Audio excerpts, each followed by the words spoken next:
Hello, and welcome to Yesterday, Today, and Forever, a virtual ministry of the Churches of Christ. It is our desire to present to the 21st century person the faith of the first century Christians.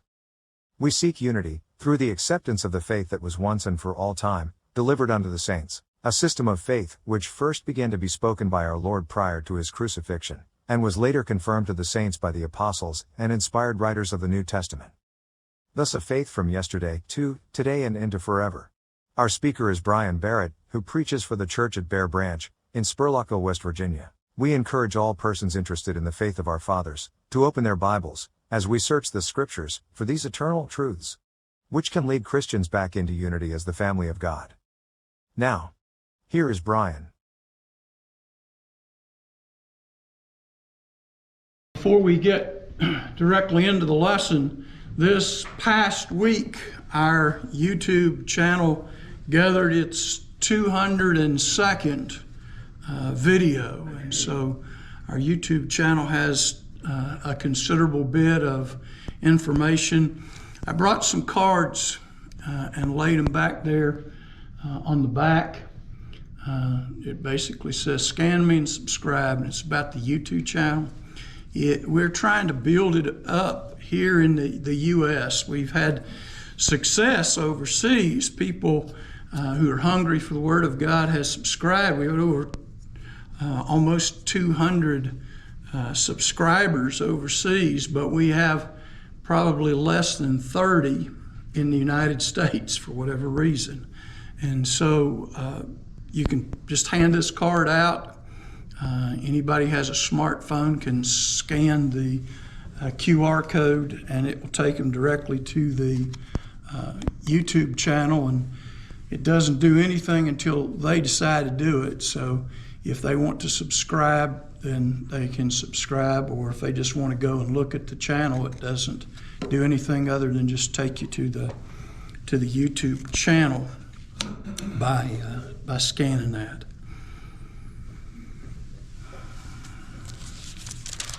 As we begin this morning in the book of John, chapter 11, as we left off last week in verse 37, talking about the Jews and their seeing how Jesus loved this family, and especially Lazarus. And some of them said, could not this man, which opened the eyes of the blind, have caused that even this man should not have died? Jesus therefore, again groaning in himself, cometh to the grave. It was a grave, and a stone lay upon it. A cave, rather. It was a cave, and a stone lay upon it. Jesus said, take ye away the stone. Martha, the sister of him that was dead, said unto him, Lord, by this time he stinketh, for he hath been dead 4 days. Jesus said unto her, said I not unto thee, that if thou wouldst believe, thou shouldst see the glory of God? Then they took away the stone for the place where the dead was laid.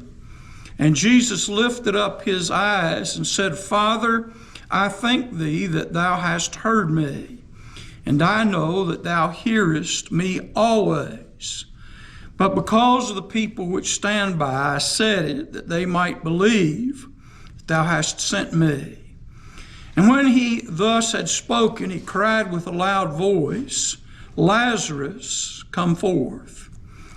And he that was dead came forth, bound hand and foot with grave cloths, and his face was bound about with a napkin. Jesus said unto them, Loose him, and let him go.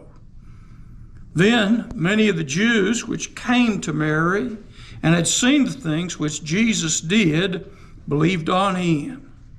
But some of them went their ways to the Pharisees and told them what things Jesus had done. Just like Martha, just like Mary, there was that if only he had been here, or surely he could have kept him from dying. He could have healed him. He could have restored him that things would have not ended up the way that they did. It seems that whether it was friends, foes, whatever, they still believe that Jesus could have prevented his death by healing him while he was sick. They don't seem to be speaking in regard to raising him from the dead as much as his power over sickness and disease. They had seen, as is said here, and notice, he that opened the eyes of the blind. This is one of those controversial situations with the Jews, the Jewish leaders, was the fact that Jesus had anointed the man's eyes on the Sabbath, and that was a point of contention with the Jewish leaders. And it's interesting that they bring that up. It's not, at least to me, so much just as a out and out statement, as much as you almost see them shrug their shoulders and he can open the eyes of a blind man on the Sabbath and break the law, but he can't keep this man from dying. It almost seems more sarcastic than just a straightforward statement, and so it's meant to bring a certain degree, I'm sure, of people who stand around to shake their head and say, well, yeah, that's right. Surely if, he could have done that, he could have done more. Jesus, as we see here, he is in an emotional way. He groans within himself. He weeps. As we look here, again, it says that he groans within himself or in himself. It's one of those situations, as we've mentioned before, Jesus knew what he was going to do. He wanted to do it, but at the same time, he didn't want to do it either. It's one of those difficult things. Sometimes in life, we're put in a position where we want both. Jesus knew where Lazarus was, and he knew that if he asked him if he wanted to come back, he probably would say no. But he also knew that Mary and Martha were greatly distressed at the loss of their brother, and they were desiring him to perform a miracle and bring him back. Martha was the first to say, Lord, I know even now whatever you ask of the Father, he will give it thee. And so it seems that he is in this emotional thing, yes, because he loves Mary and Martha and Lazarus, but even deeper, I think he's emotional because he knows what this means. And being God, he can look into the future, and I don't know what he saw for Lazarus again. At this time, Lazarus was free from the pain, the suffering, the aggravation of that life. He was in the next realm, waiting for his final home, and that body like our Lord's glorious body. And he's already suffered and died once, and now he has to bring him back to perhaps grow old and suffer from more sickness. And so it's not something that Jesus easily did. Now, it wasn't difficult to actually raise him from the dead, because as he said, I am the resurrection and the life. Just as easy as Jesus could say, let there be light, and there was light, and it was good. And as in the creation, he spoke and all these things. It wasn't hard to bring him back, but it was difficult to bring him back.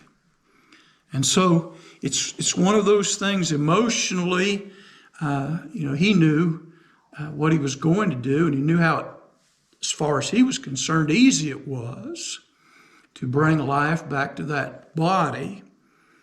And so he groans again in himself as he comes to the grave, and we're told it was a cave and a stone lay upon it. This was very popular way of taking care in that part of the world. We see all the way back in Abraham and Sarah, they bought a piece of land and there was a cave there, and he used that cave for the family's burial. Rather than, digging graves all over the place and setting up cemeteries and all the things that we see today, that's just not the way that the Jews did things. And so I'm sure that for some of the poor, that was the option that they had, was to just dig a place and bury someone. But for people of money, of wealth, of position, people who had been people of wealth and money and position, generally, if they owned land and those things, somewhere they had prepared for their family burial.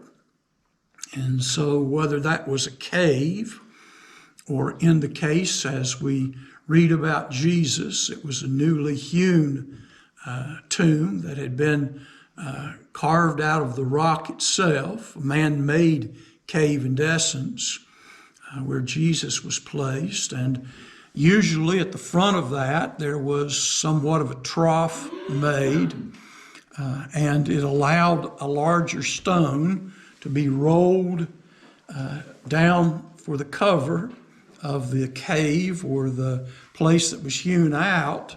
And then when they needed in there, they could just roll the stone up there and put a chalk under it in essence and let it stay until they did what they needed to do, and then they could roll the stone back.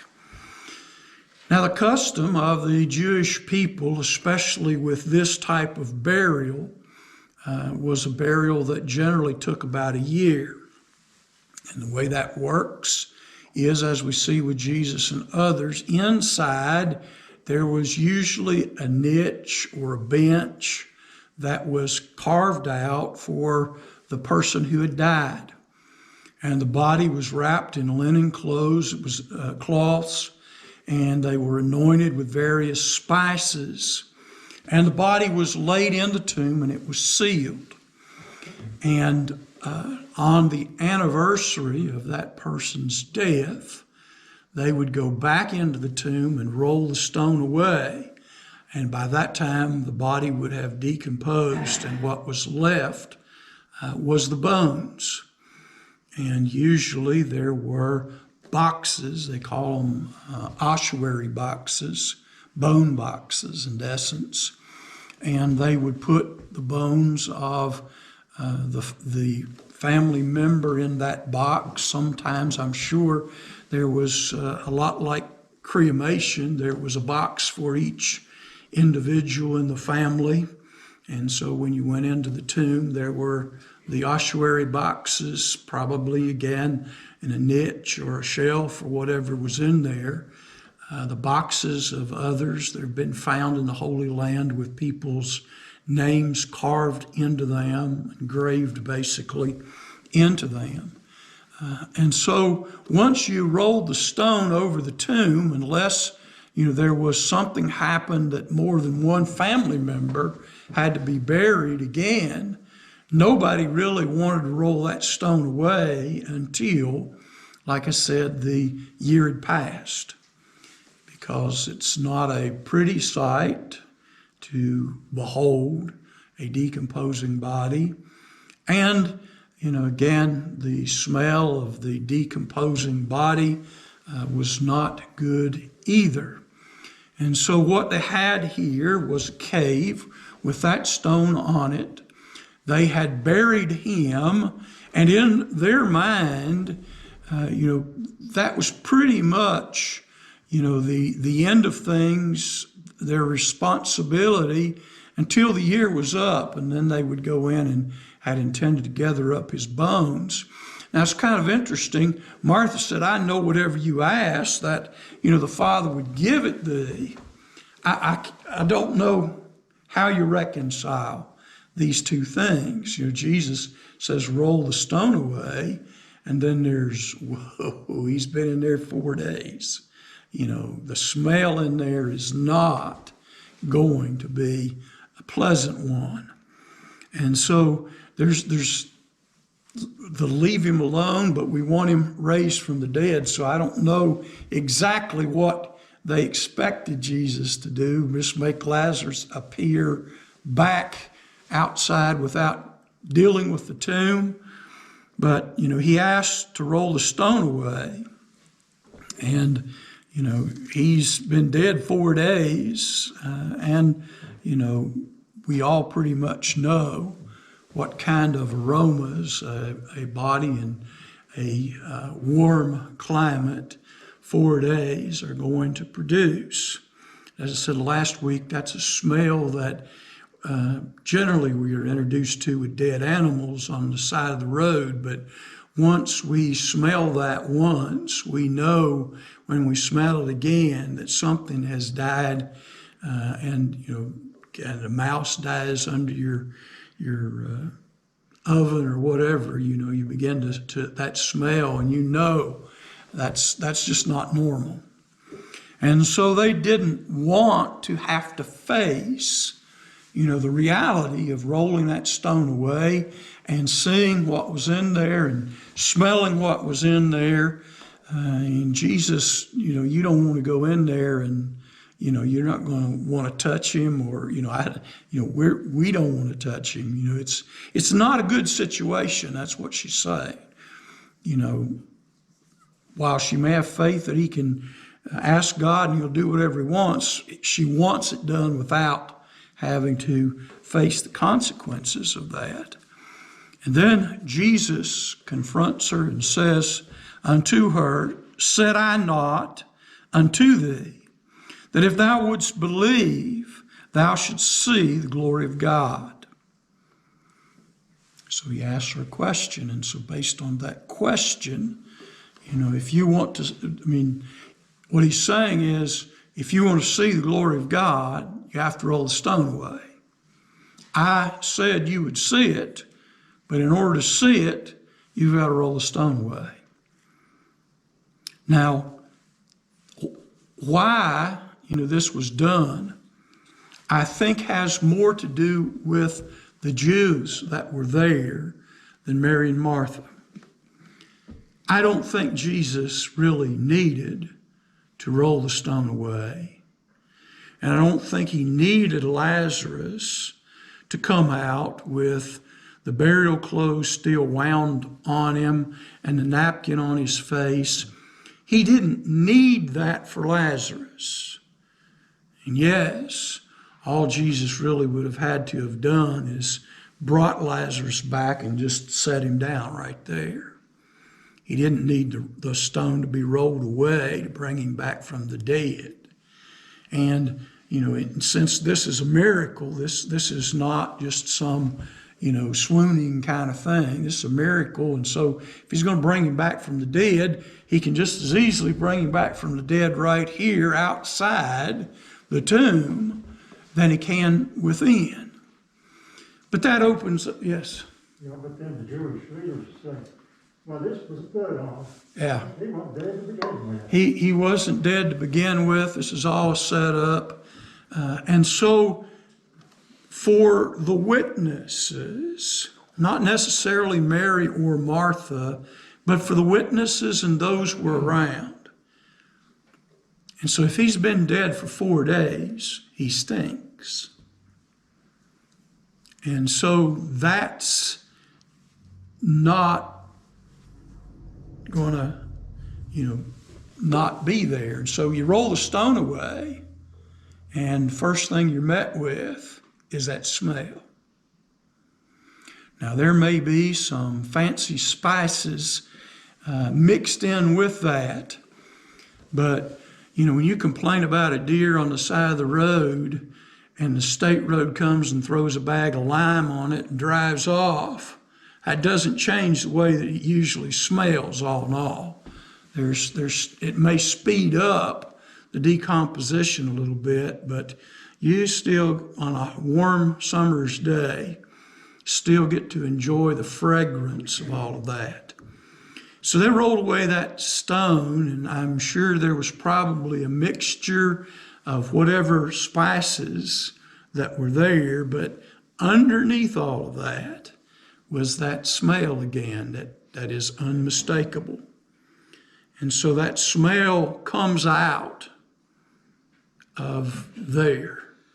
And he comes out with the grave cloths wrapped around him and the napkin on his face. How do you suppose that smelled? Smelled like somebody had been dead wrapped in it, probably. And so the clothes had an odor. And so while we don't go into a great deal of detail, about that, as Greg says, some people could say that, well, this was just a setup. But again, once you smell the smell, once you see the body, once you are involved on all of that, it makes it more difficult to just say, well, this isn't real. And so as he's there, they again took away the stone from the place the dead was laid. And Jesus lifted up his eyes and said, Father, I thank thee that thou hast heard me. And I know that thou hearest me always. But because of the people which stand by, I said it, that they may believe that thou hast sent me. This is still a point of proving that Jesus is who he said he was. And he didn't have to say anything necessarily, but he again acknowledges that the reason that he's saying the things that he's saying, the reason that he's lifting up his voice to heaven, is that these people might see and know and believe that God the Father is with him, and that he is not a false prophet, that he is not a deceiver, that he's not someone that they should flee from. And so as this happens, when he had thus spoken, he cried with a loud voice, Lazarus, come forth. Now, it says he did it with a loud voice, and much has been said about that, but I think that he said it loud enough that anybody who was around would hear it. Like anything else, he didn't have to say it in a loud voice, but as he's saying here, he is saying these things and doing these things the way he is for the benefit of those who are there. And so he calls to Lazarus, and he calls him to come forth. And as he does, he that was dead came forth, bound hand and foot with grave cloths, and his face was bound with the napkin. Jesus said unto them, Loose him and let him go. And if Jesus didn't undo the smell was there too. So while they unwound him, they got to smell him. And so how much was there, I don't know, but I just can't imagine Jesus going to all these lengths to prove that he was dead and not let them enjoy the full fragrance of the situation while they were trying to get him unwrapped and unloose. But nonetheless, some have said, one of the reasons he said, Lazarus, come forth, is if he'd said, come forth, then all that are in the graves would have come forth. They're all waiting for Jesus to call them forth. And so he, with a loud voice, calls him forth. He comes out bound in the grave cloths. And as we know the custom was, His face was covered and tied up with a napkin, probably for various different reasons. I know in some places a cloth is tied around the lower jaw and up across the top of the head to keep the mouth closed. It also, by putting a cloth on there, probably first keeps you from having to look at the face of the one who you're preparing for burial. It's got probably lots of different reasons, but he did have this cloth that calls a napkin, a small piece of cloth wrapped around his face, and then the grave cloths that were taken off. Is there any questions, comments down this far?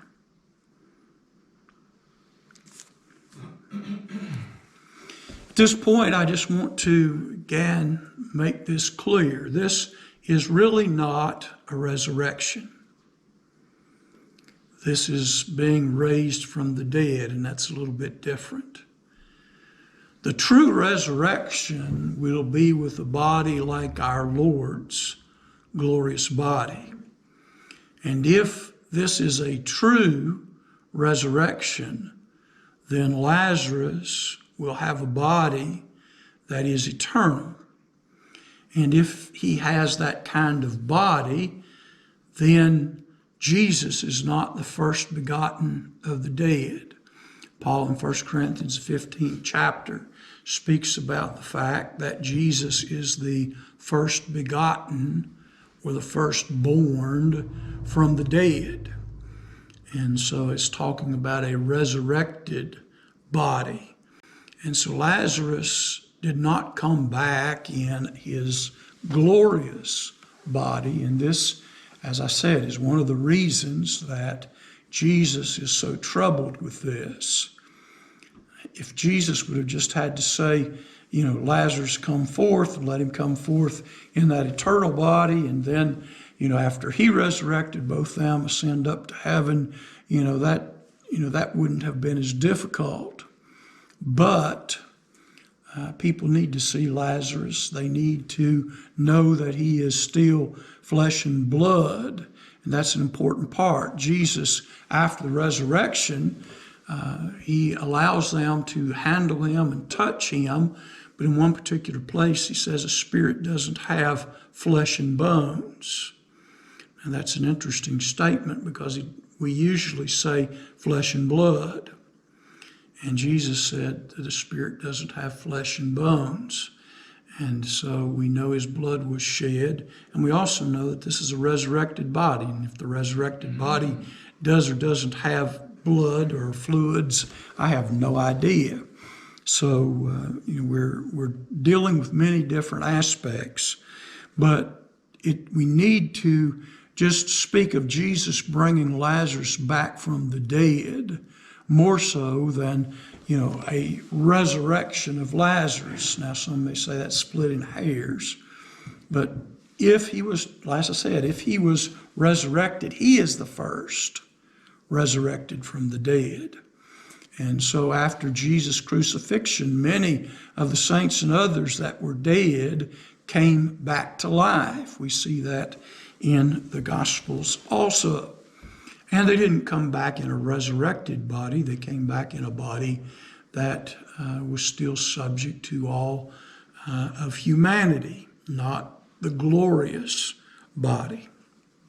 And so he brings him back. And then it's interesting. Here we have Mary and Martha, and we know what, we can pretty much know they were delighted. I mean, they were excited. They wanted to hug him. They wanted to kiss him, I'm sure. This is an amazing thing for them. And so they were excited. But then in verse 45 and 46, we have a couple footnotes to this. In 45, it says, "Then many of the Jews which came to Mary and seen the things which Jesus did believed on him." This was, as we would say, icing on the cake for these people. You know, they may have been teetering back and forth for some time as to whether or not to believe in Jesus, whether or not to confess Jesus, whether or not he was who they thought he was. But it seems at this point that just pretty much pushed it over the edge for some of the Jews. And many of those, it says, which came to Mary and Martha and were there during that mourning process, believed on him. That is, you know, in whatever capacity they believed on him as the Messiah, as the Christ, the anointed one of God. You know, they believed on him in the sense of the things that he had been teaching and telling them. So that's a wonderful footnote, that as Jesus had performed this and as he had done this, the whole situation as it was carried out so that it brought belief.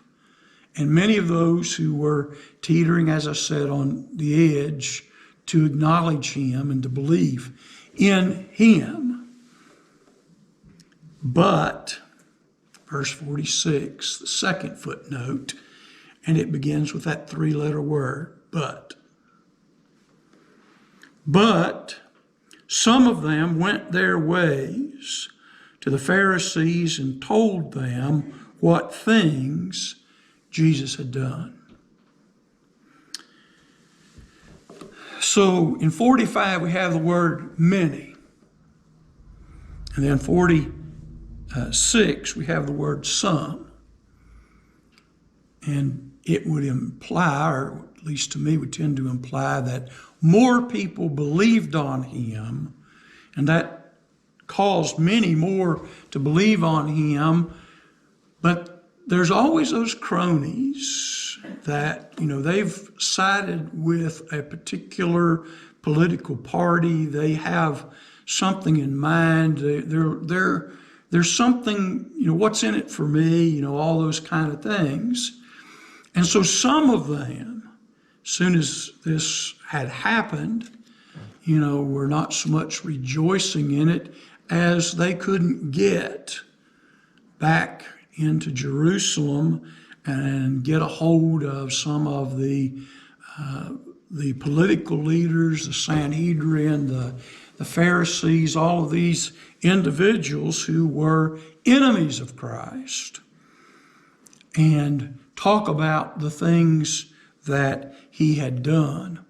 And so that still the division among the people. Some believe, some don't. Here many did. And to me, you really have to have a hard heart for this not to have a major impact, to see someone come back from the dead. And so once they did that, we're told in verse 47, then gathered the chief priests and the Pharisees a council and said, what do we? For this man doth many miracles.